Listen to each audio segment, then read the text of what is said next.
This segment of Bridge Street is sponsored by Retirement Income Analysts.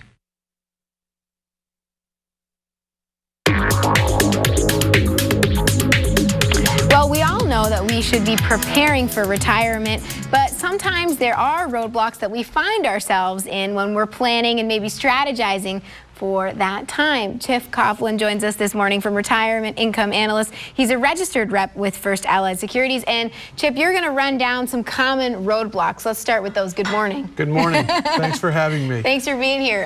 You say there are generally about 5 main roadblocks that people encounter. We have a longer list than this, but today we whittled it down to 5. Okay. The first one, they don't define how they wish to live in their retirement years. So they really don't have a plan. And you got to plan for the lifestyle you want to have. Number 2, don't set financial goals to achieve your lifestyle goals. You got to plan early, you got to plan often, you got to get ahead of the curve on that. Yeah. Number 3, don't invest early in life and on a regular basis. Okay, many answers to there. You got to get in, you got to get the pension plan going at work, the 401k, 403b, and you got to set money aside early on, because how much money you have in the system at the end is determined by how well you invested over the years and a little bit of compound interest. Right, and you can't necessarily wait for something good to happen. No. Sometimes you end up waiting forever and it never happens. Yeah. Okay. Number 4, don't allocate your assets properly and adjust as needed. We get clients that come into the office and they're 90% equities, 10% bonds, and they're about to retire. So they took too much risk in the latter part of the retirement. And what we try to avoid is poor returns right before you retire. Okay. They can have a negative effect on your retirement. So you could coach somebody to not make those decisions. That's where you come into play, right? Okay. Absolutely. We take some wind out of the sails, if you will, or some risk out of the portfolio to ensure the gains they've made over time. Okay. And then finally? They don't take advantage of their employer benefit plans. What do you mean by that? That's your 401k, your 403b. Do they have a simple IRA? You have to use those because there's a tax advantage. The money you put in the 401k or 403b reduces your taxable income, so you pay less taxes. I see. That's a good thing. And you can put in, once you get over 50, you can put in an additional $5,000 into those plans. Are you saying people don't invest in them, and that's why? They don't take advantage of that. I see. Okay. Because it's tax deferred. It lowers your taxable income. The money grows without any tax, and you can build that up tremendously, but you have to start young.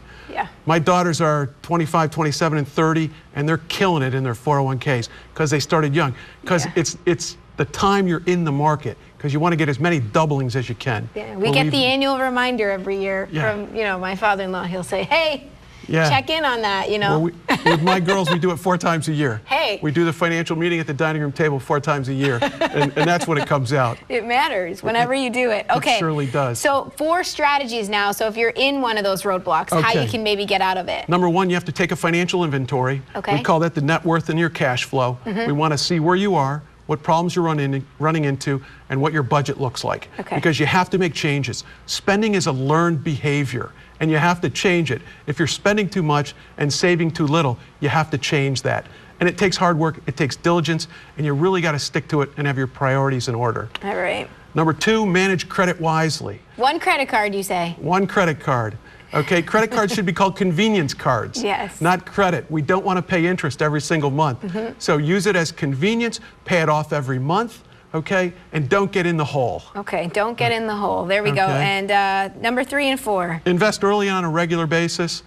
We talked about that earlier today, but get in, stay in, and reinvest along the way. And it'll pay dividends, and increase your deposit every so often. Maybe every 3 months, every 6 months, put a little bit more in. Okay. Ease yourself into the plan, but be in the plan. And then finally, use tax laws to your advantage. Right. I talked about this just a minute ago. Putting money in your 401k reduces your taxable income. Putting money in your IRA, if you don't have a retirement plan, reduces your taxable income. Okay. So let's use the tax laws to help you get ready for retirement. Makes sense. If you don't have a plan, you arrive by accident. Okay? And it's very unnerving when people come into me and they say, hey, I've got this much money, what can I do?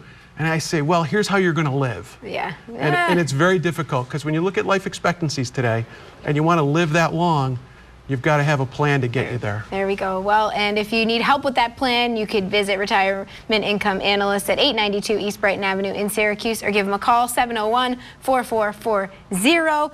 And you can also learn more about them on the web, retirementincomeanalyst.com. Chip, as always, thank you. Thank you. Thank you. And we will be right back.